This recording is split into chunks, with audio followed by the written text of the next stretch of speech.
পঞ্চায়েত ভোটের প্রাক মুহূর্তে এজিপিতে ভাঙন, তবে বেহাত হয়নি দলছুটরা। এজিপির জেলা মহিলা মোর্চার সভানেত্রী অর্চনা সরকার দত্ত যোগ দিলেন বিজেপিতে। সাংগঠনিক অভিজ্ঞ আইনজীবী অর্চনার যোগদানে ভোটের মুখে শক্তি বৃদ্ধি গেরুয়া শিবিরে। দলে নবাগত আইনজীবীকে নিয়ে উৎসাহিত রাজ্যসভা সাংসদ মিশন রঞ্জন দাস সহ জেলা বিজেপির নেতৃত্বরা।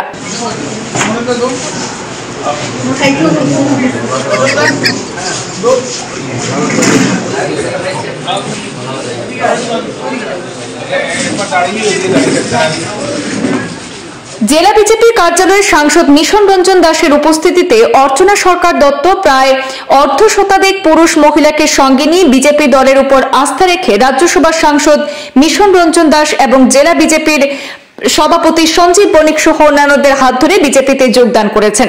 তাকে দলীয় উত্তরীয় পরিয়ে দলে বরণ করেন সাংসদ মিশন রঞ্জন দাস। উপস্থিত ছিলেন জেলা বিজেপির প্রাক্তন সভাপতি সুব্রত ভট্টাচার্য সহ অন্যান্য কর্মকর্তারাও। বিজেপিতে যোগ দিয়ে অর্চনা বিজেপির আদর্শ এবং সাংগঠনিক ব্যবস্থাপনায় অনুপ্রাণিত হয়ে দলে ভিড়েছেন বলে মন্তব্য করেছেন। আমি এজিপি যেহেতু অ্যালায়েন্স আছে, আমরা একসাথে কাজ করেছি, বাট আমার মনে হয়েছে আমার গ্রাম বা গ্রামবাসীদের জনস্বার্থে, বৃহৎ স্বার্থে আমার বিজেপিতে জয়েন করলে ভালো হবে এবং আমি সবার জন্য আর একটু বেশি করে কাজ করতে পারবো, সেটাই আশাবাদী এবং সেই জন্যই আমি বিজেপিতে জয়েন করেছি। আর শুধু এটাই কারণ না, আমি একদম আগের থেকে এজিপি জয়েন করেছি, তারপরেও যখন এজিপির হয়ে অ্যালায়েন্সে কাজ করেছি, এই যে দলের নীতি নিয়ম আদর্শ এবং দলে যেভাবে একদম স্তরের বিভিন্ন নেতৃবর্গ এবং সদস্যরা মিলে একসাথে কাজ করে এবং কাজ করার যে উৎসাহগুলো থাকে, সেটা থেকে আমি এত অনুপ্রাণিত হয়েছি যে আমার মনে হয়েছে এই দলে আমি থাকলে আমিও আমার জীবনে অনেক কিছু শিখতে পারবো, সমাজে কী ধরনের সবাইকে সেবা করা যায়, কাজ করা যায়, সেটা সুন্দরভাবে করতে পারবো। তার জন্যই আমি আরও এই দলে জয়েন করেছি। আজকে আমার সাথে বলবো না, আমাদের মালুয়া মণ্ডল প্রেসিডেন্ট এবং আমাদের মণ্ডল প্রেসিডেন্ট অশোক দাস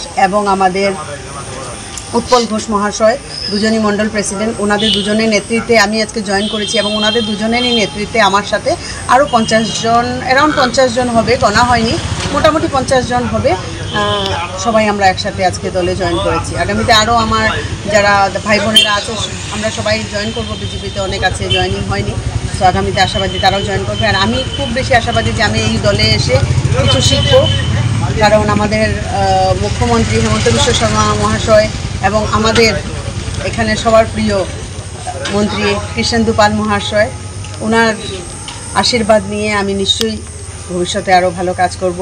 রাজ্যসভার আমাদের সদস্য মিশন রঞ্জন দাস স্যার, উনি এই দলের তো বরিষ্ঠ নেতা আছেনই, কিন্তু আমার ওকালতি জীবনে উনি আমার সিনিয়র ছিলেন।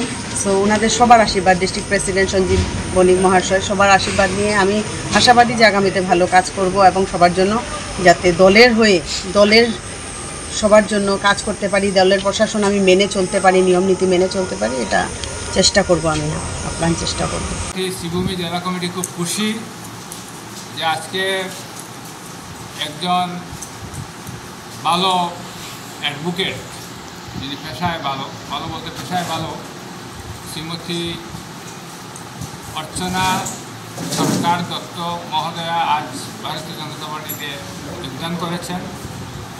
এই যোগদান অনুষ্ঠানে আমাদের বর্তমান জেলা সভাপতি সঞ্জীব বণিক মহোদয় উপস্থিত ছিলেন, প্রাক্তন জেলা সভাপতি সুব্রত ভট্টাচার্য মহোদয় উপস্থিত ছিলেন এবং অন্যান্যরা উপস্থিত ছিলেন। আমাদের জেলা সহসভাপতি অশোক দত্ত মহোদয় উপস্থিত ছিলেন, শ্রী অমরেশ রায় মহোদয় উপস্থিত ছিলেন সহ আরও অনেকেই উপস্থিত ছিলেন।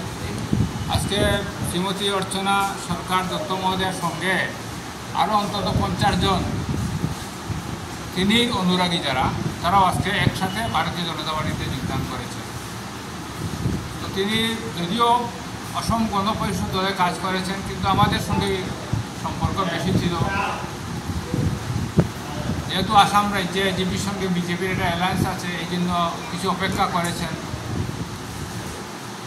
না হলে অনেক আগেই ভারতীয় জনতা পার্টিতে যোগদান করছেন। আমার সঙ্গে আমাদের দলের কার্যকর্তা বা যারা আমাদের মহিলা মোর্চার যারা আছেন, সকলের সঙ্গে তার সম্পর্ক ভালো। তো রাজনীতিতে যারা কাজ করেন, সুপ্ত বাসনা সবসময়ই থাকে, তো তারও নিশ্চয়ই একটা বাসনা আছে তিনি এই আসন্ন পঞ্চায়েত নির্বাচনে প্রতিদ্বন্দ্বিতা দল বিবেচনা করবে। আমরা জেলা পরিষদের প্রার্থীর আমরা প্যানেল পাঠাই, দল থেকে বলা হয়েছে কমপক্ষে 3 জনের প্যানেল পাঠাতে হবে। তো তিনি যেহেতু দরখাস্ত করেছেন, আর আমাদের এই তিনি যে জেলা পরিষদ আসলে প্রার্থী হতে চান, ওখানে আমরা মোট 3 জন, অর্চনা সরকার, দত্ত মহোদয়া সহ মাত্র 3 জন। তো আমরা 3 জনের নামেই যাবে, দল যাকে প্রার্থী করবে সেই আমাদের প্রার্থী হবে। এই বিষয়ে আমাদের অন্য কোনো দ্বিধাদ্বন্দ্ব যাতে না থাকে হবে ইতিমধ্যে দলের সকলকে বলে দিয়েছি যে যেই প্রার্থী হবে 3 জন থেকে 1 জন হবে স্বাভাবিক, সেই আমাদের দলের প্রার্থী। কেউ না পেলেও কিন্তু মন খারাপ না করে যেইভাবে তার সঙ্গে সকল চাপিয়ে পড়বে, এই আশা রাখি। আজ কতজন?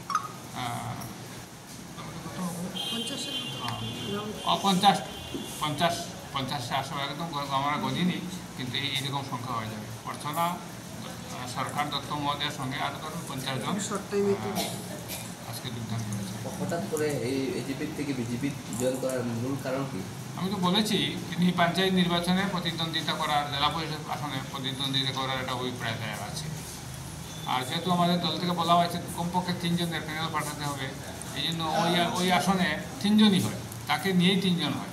আমরা 3 জনের নাম পাঠাবো, দল যাকে বিবেচনা করবে সেই আমাদের প্রার্থী হবে। সব পরিস্থিতি আজকে এজিপি থেকে কেউ প্রার্থী হয়ে জেতার সম্ভাবনা নেই। এজিপি কোনো সংগঠন নেই যেখানে এজিপির আজকে এমএলএ কতজন আছেন, তো তারাও জানে। তথাপিও যেহেতু অ্যালায়েন্সের স্বার্থে আমরা এই জেলায়ও এজিপিকে আমরা জেলা পরিষদ আসন আমরা দেবো, অন্তত 3-4টা আমরা তাদেরকে দিব, এবং এপি মেম্বার পদ আমরা তাদেরকে দিব অ্যালায়েন্সের স্বার্থে। সমগ্র আসামব্যাপী এজিপির সঙ্গে আমাদের অ্যালায়েন্স হবে, কোনো জায়গাতে জেলা পরিষদ হবে, কোনো জায়গাতে এপি মেম্বার হবে, এই ধরনের অ্যালায়েন্স হবে। অ্যালায়েন্স আমরা বজায় রাখবো।